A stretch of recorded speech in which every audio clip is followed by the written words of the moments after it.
Hi అండి, అందరికీ నమస్తే. ఈరోజు మనం ఈ వీడియోలో మంచి రుచికరంగా చిన్న ఉల్లిపాయ సమోసాను తయారు చేసుకుందాము. ఇక ఈ చిన్న సమోసాలు చేసుడు కొంచెం కష్టంగా ఉంటుంది, పెద్ద సమోసాలు అంత ఈజీగా ఉండదు. అందుకని ఈరోజు మనం మసాలాగా తొందరగా మంచి రుచికరంగా మనకు హోటళ్ళలో కానీ బండ్ల మీద కానీ సమోసాలు ఎంతైతే రుచిగా ఉంటాయో అంతే రుచిగా మనం ఈరోజు మన ఇంట్లోనే ఈ చిన్న ఉల్లిపాయ సమోసాలను తయారు చేసుకుందాము.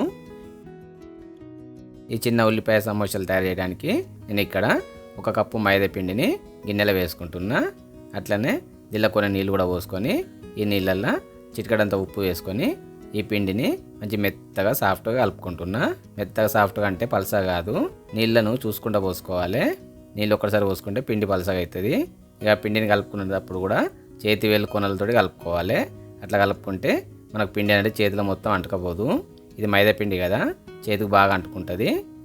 చూసిరు కదా, పిండి అనేది మనకు మంచి మెత్త సాఫ్ట్గా ఉంది. ఇక ఇప్పుడు ఈ పిండిని వీడియోలో చూపిస్తున్నట్లు అన్నీ ఒకే సైజు ముద్దలు ఉండేటట్టు పిండిని ముద్దలాగా చేసుకొని పక్కకు పెట్టుకోవాలి. పిండి ముద్దలు ఎక్కువ తక్కువ ఉండద్దు, దాదాపు అన్నీ ఒకే సైజులో ఉండాలి. కొంచెం ఎక్కువ తక్కువైనా ఏం కాదు, కానీ బాగా ఎక్కువ తక్కువ ఉండద్దు. అన్ని ముద్దలు ఒకే రకంగా ఉండాలి. ఈ పిండి ముద్దలు అన్నీ ఒకే రకంగా తీసుకున్నాక ఇప్పుడు ఈ పిండి ముద్దలను మంచి గుండ్రా తయారు చేసుకొని ఒక ప్లేట్లో పెట్టుకోవాలి. ఇక పిండి ముద్దలు ప్లేట్లో పెట్టుకున్నాక ఈ పిండి ముద్దల పైన కొంచెం కొంచెం నూనె వేసుకుంటా ఈ నూనె మొత్తం పిండి ముద్దలు మంచిగా అంటుకునేటట్టు చేయితోటి రాసుకోవాలి.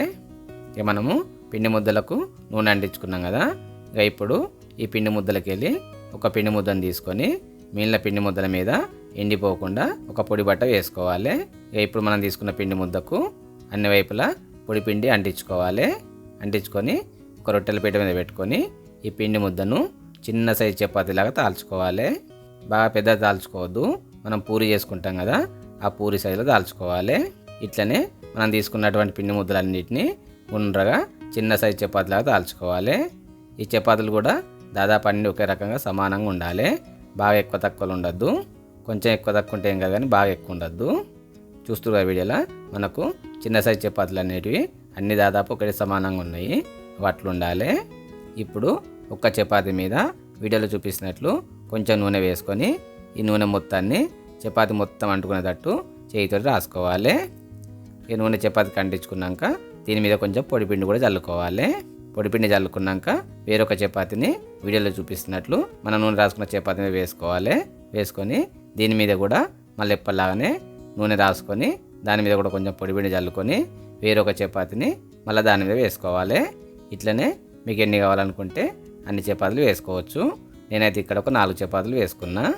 ఇక ఇప్పుడు ఈ 4 చపాతీల మీద కొంచెం పొడిపిండి చల్లుకొని ఒక రొట్టెల కూలతోటి మంచి గుండ్రగా కొంచెం పెద్ద సైజు చపాతీలాగా తాల్చుకోవాలి. తాల్చుకునేటప్పుడు బాగా గట్టిగా ఒత్తి పట్టి తాల్చుకోవద్దు, మీదనే కొంచెం స్మూత్గా లాటించుకోవాలి. మంచి పెద్దగా వచ్చేటట్టు తాల్చుకోవాలి. అట్లనే బాగా దొడ్డు కూడా ఉండద్దు, మంచి సన్నం ఉండాలి. మనకు బాగా దొడ్డు ఉంది సన్నం ఉన్నది ఏర్పడదు కదా, అందుకని చెప్పి మనం ఫస్ట్ చిన్న చపాతీ చేసుకున్నాం కదా, ఆ ఒక్క చపాతీని ఎంత వీలైతే అంత పెద్దగా వచ్చేటట్టు తాల్చుకోవాలి. అప్పుడు మనకు చపాతీ సన్నం కావాలంటే ఎంత తాల్చుకోవాలో అర్థమవుతుంది. దాన్ని బట్టి మనం మడతలాగా వేసుకునే 4 చపాతీలను తాల్చుకోవాలి. మనకు చపాతీ అనేది మంచి పెద్దగా అయింది కదా, మందం కూడా వీడియోలో చూపిస్తున్నట్లు అంత మందంతో ఉండాలి. ఇక మనము సమోసా తయారు చేయాలంటే సమోసాకు షీట్ ఉంటుంది. ఆ షీట్ అనేది కావాల్సిన సైజు ఉంటుంది. ఇక్కడ అది ఎంత అంటే వెడల్పులా 2 ఇంచులు ఉండాలి, పొడుగులా ఒక 7 ఇంచుల మందం ఉండాలి. అట్లా ఉంటే మనకు సమోసా అనేది మంచిగా తయారు చేయొచ్చు. మనకు దానికి సరిపోయినంత చపాతీ సైజ్ వచ్చింది కదా. ఇక ఇప్పుడు ఈ చపాతీని స్టవ్ మీద ఒక పెనం పెట్టుకొని పెనాన్ని ముందుగా బాగా వేడి చేసుకున్నాక మనం చేసుకున్న చపాతీని పెనం మీద వేసుకొని స్టవ్ మంట మామూలుగా పెట్టుకోవాలి.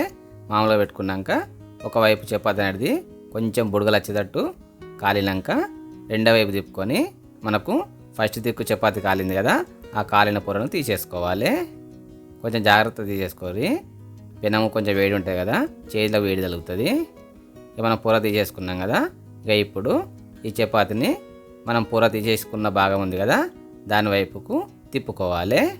తిప్పుకున్నాక కింద అడుగు కాలింది ఉంది కదా, ఇప్పుడు ఆ పొరను తీసేసుకోవాలి. ఇట్లా మనము కాలిన పొరను తీసేసుకుంటా చపాతీని రెండో వైపు తిప్పుకుంటా మనం ఎన్ని పొరలు చేసుకుంటున్నామో అన్ని పొరలను తీసేసుకోవాలి. చూస్తురా వీడియోలో. ఇక ఇది ఒక పద్ధతి. ఇక ఇంకో పద్ధతిలో ఏం చేస్తారంటే ఇదే చపాతీని పెనం మీద వేసుకొని 2 వైపులా ఊకే తిప్పుకుంటూ కాల్చుకోవాలి. కాల్చుకుంటా అంటే బాగా ఎర్రగయ్యేటట్టు కాల్చుకోవద్దు. చిన్నగా బుడగలు బుడగలు వస్తున్నాయి కదా, అట్లా ఇచ్చేటట్టు కాల్చుకోవాలి. చూస్తురా వీడియోలో చపాతీ మీద చిన్న సైజు బుగ్గల్లాగా వస్తున్నాయి, అట్లా వచ్చేటట్టు కాల్చుకోవాలి. రెండు వైపులా తిప్పుకుండా కాల్చుకున్నాక ఈ చపాతీని పెనమీకలు తీసుకొని పక్కకు పెట్టుకొని వీడియోలో చూపిస్తున్నట్లు ఒక్కొక్క పొరను మెల్లగా జాగ్రత్తగా తీసుకోవాలి. కొంచెం మెల్లగా తీసుకోరు, లేకుంటే చపాతీ అనేది చినిగిపోతుంది. ఇక్కడ రెండు పద్ధతులలో ఈ చపాతీ పొరలు తీసుడు ఉన్నది. మీకు ఏ పద్ధతిలో నచ్చితే ఆ పద్ధతిలో ఈ చపాతీ పొరలు తీసేసుకోర్రి. కాకపోతే చపాతీని బాగా కాల్చుకోవద్దు, కాల్చుకుంటే మనం సమోసా చేసేటప్పుడు విరిగిపోతుంది బాగా గట్టిగా అయ్యి.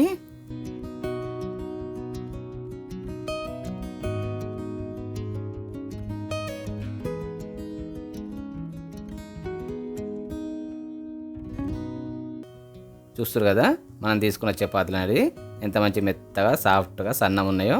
మనం చేయి వెనక పెడితే ఈ చపాతీలకి వెళ్ళి మన చేయి కనబడుతుంది. అంత సన్నము సాఫ్ట్గా మెత్తగా ఉండాలి. ఇక ఇప్పుడు మనం తీసేసుకున్న ఈ చపాతీ పొరలను మళ్ళా ఒకదాని మీద ఒకటి పేర్చుకోవాలి. చూస్తారు కదా నేను ఇక్కడ ఒక 5 చపాతీలను పేర్చుకున్నా. ఇక ఇప్పుడు మనకు సమోసా సైజు ఉంది కదా, 2 ఇంచుల వెడల్పు 7 ఇంచుల పొడవు ఉన్నది కదా, ఆ సైజుని మనం ఒక పేపర్ తోటి కట్ చేసుకొని వీడియోలో చూపిస్తున్నట్లు ఒక చాకుతోటి కట్ చేసుకోవాలి. కొంచెం జాగ్రత్తగా కట్ చేసుకోర్రి.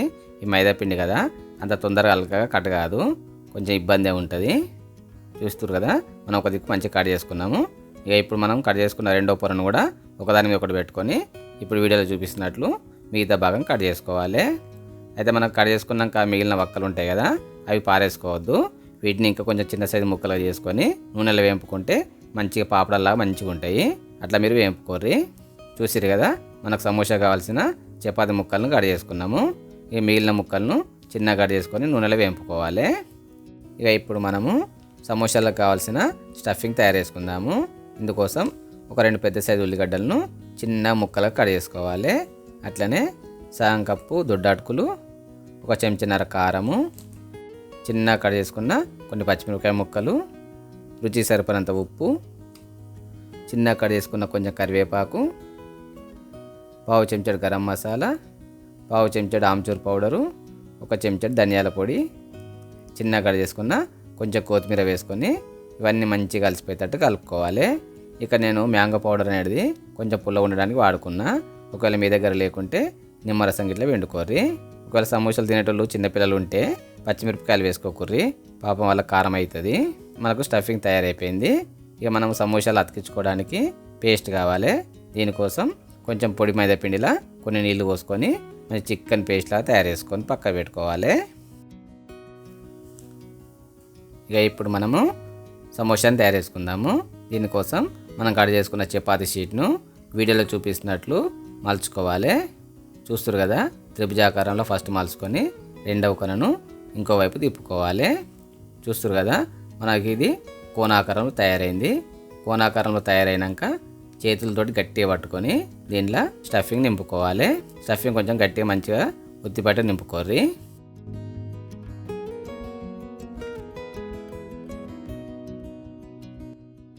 స్టఫింగ్ నింపుకున్నాక వీడియోలో చూపిస్తున్నట్లు మలుచుకోవాలి. ఇక మలుచుకున్నాక మనకు కొన భాగం మిగిలింది కదా, ఇప్పుడు దీనికి మనం తయారు చేసుకున్న మైదా పిండి పేస్ట్ అంటించుకోవాలి. అంటించుకొని రెండో వైపు తిప్పుకొని అంటుపెట్టుకోవాలి. ఇంతే మనకు సమోసా తయారు చేసుడు అయిపోయింది. చూసిరు కదా ఎంత అలకగా సమోసా మనం మలుచుకున్నాము. ఇట్లనే మనం కట్ చేసుకున్న సమోసా షీట్లన్నిటిని సమోసాలా తయారు చేసుకొని పక్కకు పెట్టుకోవాలి. ఇక మనం సమోసాలు అన్నీ తయారు చేసుకున్నాం కదా, ఇక ఇప్పుడు స్టవ్ మీద ఒక నూనె కడాయి పెట్టుకొని నూనెను మంచిగా వేడి చేసుకోవాలి. నూనె మంచిగా వేడి అయినాక మనం తయారు చేసుకున్న సమోసాలను ఒక్కొక్కటిగా కడాయిలో వేసుకొని స్టవ్ మంట బాగా తక్కువ పెట్టుకోవాలి. తక్కువ పెట్టుకొని ఒకవైపు మంచిగా కాల్చుకోవాలి. ఒకవైపు మంచిగా కాలినాక రెండో వైపు తిప్పుకొని రెండో వైపు కూడా మంచిగా కాలనియాలి. అయితే మనకు సమోసాలు కాల్చుకునేటప్పుడు స్టవ్ మంట అనేది బాగా తక్కువ మీద పెట్టుకొని కాల్చుకోవాలి.